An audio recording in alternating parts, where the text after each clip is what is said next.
பிணத்தின் மீது அமர்ந்து மாந்திரீக பூஜை, நரபலிக்கு பதிலாக மனித ரத்தம், அகோரி நடத்திய அமானுஷ்ய பூஜையின் நேரடி காட்சிகள்.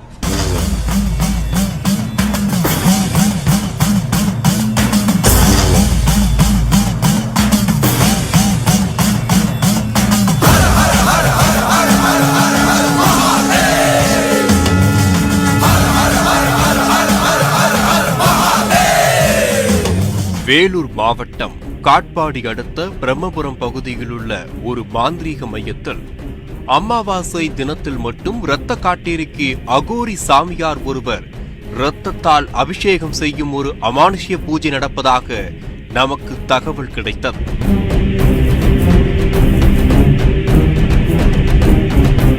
நம்ப முடியாத பலவற்றை நம்பிக்கை எனும் பெயரில் அரங்கேற்றி வரும் இந்த அர்த்தஜாம பூஜையின் பின்னணி என்ன என்பதை குறித்து அறிந்து கொள்ள செய்தியாளர் பிரபாகரனோடு வேலூருக்கு விரைந்தது நமது குற்றச்சரித்திரம் நிகழ்ச்சி குழு.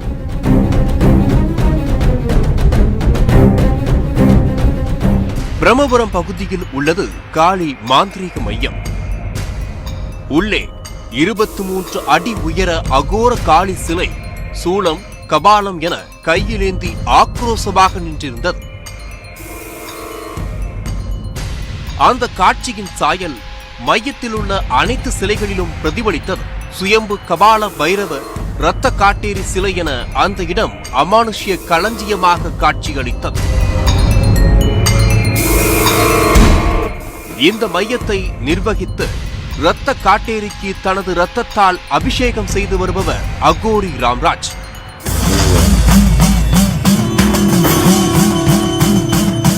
உடல் முழுவதும் பிணத்தின் சாம்பல், 11 மண்டை ஓடுகள் கோர்த்த மாலை, மிளகாய் யாகம், சடலத்தின் மீது அமர்ந்து அமானுஷ்ய பூஜை என ராம்ராஜ் காசியில் கற்றுக்கொண்ட மாந்திரிக வித்தைகளை தற்போது காட்பாடியில் கட்டவிழ்த்துவிட்டு மக்களை மிரட்சியில் உறைய வைத்துக் கொண்டிருக்கிறார்.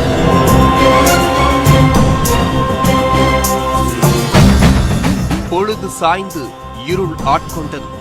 பக்தர்கள் குவிய தொடங்கினார்கள். அங்கிருந்த அனைவரும் அந்த திகில் பூஜைக்காக காத்திருந்தனர்.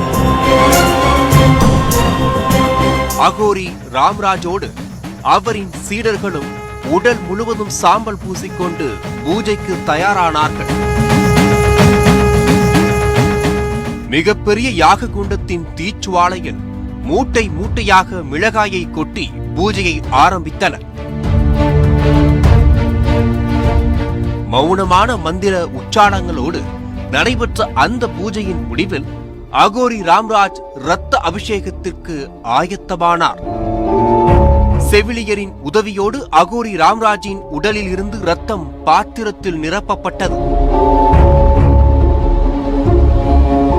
பாத்திரத்தில் இருந்த தனது இரத்தத்தை அர்த்த ஜாமத்தில் பக்தர்களின் முன்னிலையில் இரத்த காட்டேரிக்கு அபிஷேகம் செய்தார் அகோரி ராம்ராஜ். அதனைத் தொடர்ந்து கோழி ஆடுகளையும் பலியிட்டு அந்த இரத்தத்தையும் காளிக்கு அபிஷேகம் செய்தார். பொதுவாக காட்டேரி காளி என்ற உக்கிர தெய்வங்களுக்கு நரபலி கொடுப்பதுதான் வழக்கம். ஆனால் நரபலிகள் சட்டத்திற்கு புறம்பானது என்பதால் அதற்கு நிகராக மனித ரத்தத்தில் அபிஷேகம் செய்வதாக கூறுகிறார் அகோரி ராம்ராஜ். 4 மாசத்துக்கு ஒரு முறை ரத்த அபிஷேகம், அதாவது மனித ரத்தத்தால் அபிஷேகம் நடத்துறோம்.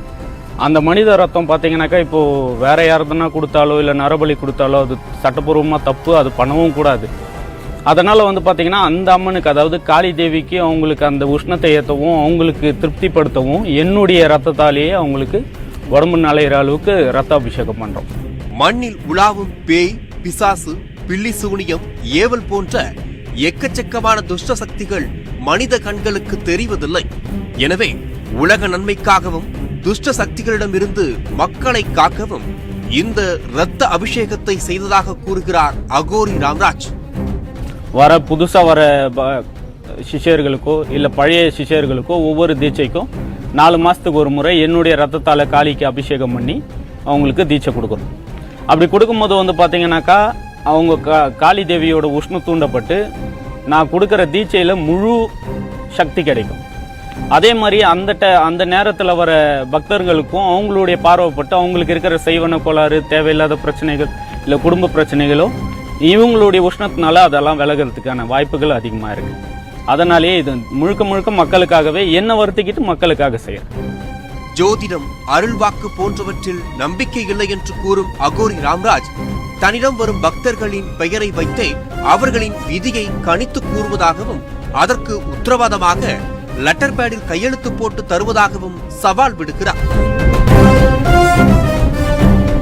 அதே மாதிரி பாத்தீங்கன்னா நம்ம கிட்ட வர பக்தர்களுக்கு நாங்க செஞ்சு கொடுக்குற வேலையும் முழு உத்தரவாதத்தோடு செஞ்சு கொடுக்குறோம். எங்களுடைய லெட்டர் பேட்லயே நாங்க செய்யற வேலைக்கு அங்கீகாரத்தோடும் நாங்க செஞ்சு கொடுக்குறோம். எது செஞ்சாலுமே உத்தரவாதத்தோடு நாங்க செஞ்சு கொடுக்குறோம். பொறுப்பு துறப்பாக இந்த பூஜையை யாரும் முயற்சிக்க வேண்டாம் என்று கூறி பூஜைக்கு முற்றுப்புள்ளி வைத்தார் அகோரி ராம்ராஜ். இதை யாரும் பண்றது சரியா வராது. நாங்க பாத்தீங்கன்னா இதுக்கான பயிற்சி முறையா எடுத்து சரியான மந்திரங்களை பிரயோகம் பண்ணி இதை நாங்க பண்ணிட்டு வரோம். இதை வேற யாருன்னா பண்ணா, தப்பா பண்ணாவோ இது உயிருக்கே ஆபத்தாகவும் முடியலாம், உடம்புக்கு பிரச்சனை முடியலாம். இந்த மாதிரி பல விஷயங்கள் உண்டாகும். ஆன்மீகம் என்ற பெயரில் குடும்ப கஷ்டங்களையும் பிரச்சனைகளையும் தீர்க்க இன்றளவும் மர்மமான முறையில் சில நரபலிகள் நடந்து கொண்டுதான் இருக்கின்றன. சமீபத்தில் ஆந்திராவில் தொழில் பிரச்சனை தீர தந்தையே தனது 3 வயது மகளை நரபலி கொடுத்த கோரத்தை அவ்வளவு எளிதில் மறந்திருக்க மாட்டோம். ஆன்மீகத்தின் பெயரால் முரட்டுத்தனமாக செய்யப்படும் வழிபாட்டு முறைகளும் மூடத்தனத்தின் ஒரு பகுதிதான். உயிரை எடுப்பது மட்டும் குற்றம் அல்ல, உடலை வருத்தி உயிரை துன்புறுத்துவதும் குற்றமே என்ற கேள்வியை விடையாக வைத்துவிட்டு விடைபெற்றோம்.